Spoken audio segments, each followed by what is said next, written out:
जय हिंद, नमस्कार। अग्निपथ योजना के विरोध में उठ रही आवाज पर अब अग्निपथ योजना के फायदे वाला शोर भारी पड़ता दिख रहा है। कुछ दिन पहले तक अग्निपथ योजना को लेकर जो माहौल था, जिस तरह लगातार अग्निपथ योजना को लेकर विरोध हो रहा था, उससे ऐसा लगने लगा था कि शायद सरकार अब कभी भी बैकफुट पर आ सकती है और इस योजना को लेकर वो युवाओं के हित में कभी भी कोई बड़ा फैसला ले सकती है। लेकिन अब धीरे धीरे भाजपा सरकार फिर से इसमें वापसी करती नजर आ रही है, यानी भाजपा अग्निपथ योजना के मुद्दे पर फिर से मजबूत होती दिख रही है।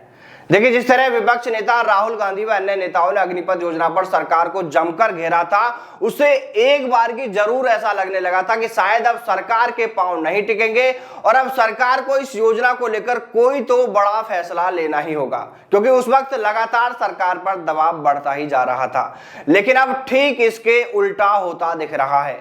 विपक्ष नेता अब इस मुद्दे पर एक बार फिर से धीमे पड़ गए हैं, तो वहीं भाजपा ने इसको लेकर अब चाल पकड़ ली है। भाजपा ने इसको लेकर 24 दिन के अंदर ही बीएसएफ, सीआईएसएफ और एसएसबी के डीजी को 2 बार मैदान में उतार दिया है। ये अधिकारी अग्निपथ योजना को लेकर यह बयान देने के लिए सामने आए हैं कि बीएसएफ, सीआईएसएफ, एसएसबी में पूर्व अग्निवीरों को 10% आरक्षण दिया जाएगा और इसके लिए तमाम तैयारियां पूरी कर ली गई हैं। तो वहीं हरियाणा राज्य सरकार ने भी राज्य सरकार की नौकरियों में अग्निवीरों को आरक्षण देने की बात कही है।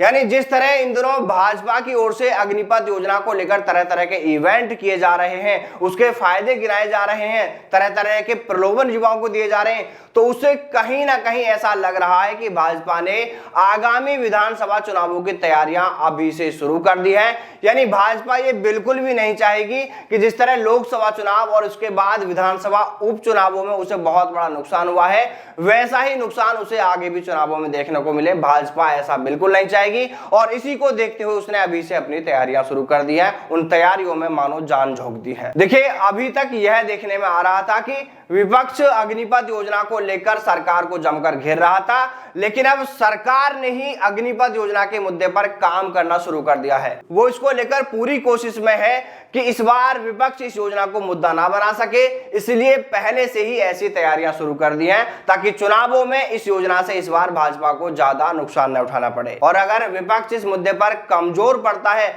तो फिर चुनावों में इसका फायदा भी सरकार को ही मिलने वाला है। इसलिए विपक्ष में बैठे तमाम नेता मंत्रियों को एक बार फिर से इस योजना के मुद्दे पर जमकर आवाज उठानी चाहिए। और विपक्ष का मतलब देखिए, सिर्फ राहुल गांधी ही नहीं है, उन दूसरे तमाम नेताओं को भी उनके साथ में आना चाहिए। फिर चाहे वो सभा प्रमुख अखिलेश यादव हो, आप सरकार के नेता मंत्री हो और इंडिया गठबंधन में जो भी पार्टियां शामिल है, उन सभी को एक साथ मिलकर इस योजना का विरोध करना होगा। तब जाकर सरकार पर कुछ दबाव बनेगा और इस योजना में बदलाव या फिर इस योजना की वापसी की उम्मीदें जगेंगी। देखिए, अभी जो मामला है वो 50-50 दिख रहा है। अगर विपक्ष ने इस पर अच्छा काम किया तो युवाओं के हित में सरकार को जरूर कोई फैसला लेना पड़ेगा, ये सब देखने को मिलेगा।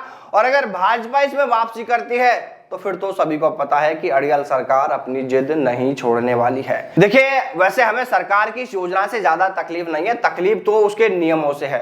वो नियम इसके बिल्कुल भी ठीक नहीं है। अगर इसमें सुधार ही कर लिया जाता है तो भी कहीं हद तक युवा इसे स्वीकार कर सकते हैं, कहीं हद तक युवाओं को राहत मिल सकती है, उनके साथ में न्याय हो सकता है।